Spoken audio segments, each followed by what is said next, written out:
Dragonflies are quite popular. We could put dragonflies on them. We've already made these out of the clay.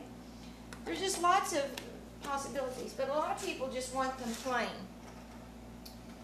Since it already has handles, well, we don't need to put handles on it, but if we want just a little design, we can go ahead.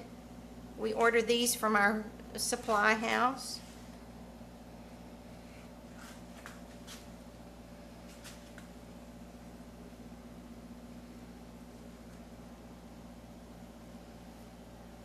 And just makes a nice little border.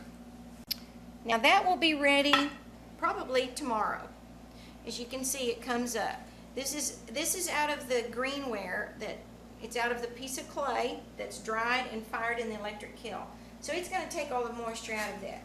Now if I had to put it in this, the original, I would have had to put WD-40 on it, grease it really, really good, and then I would put my clay in here, and it would be bigger. But it would also take probably 2 to 3 times as long to dry because that doesn't want to release. This releases. This I have to make sure it releases. I have to help it release.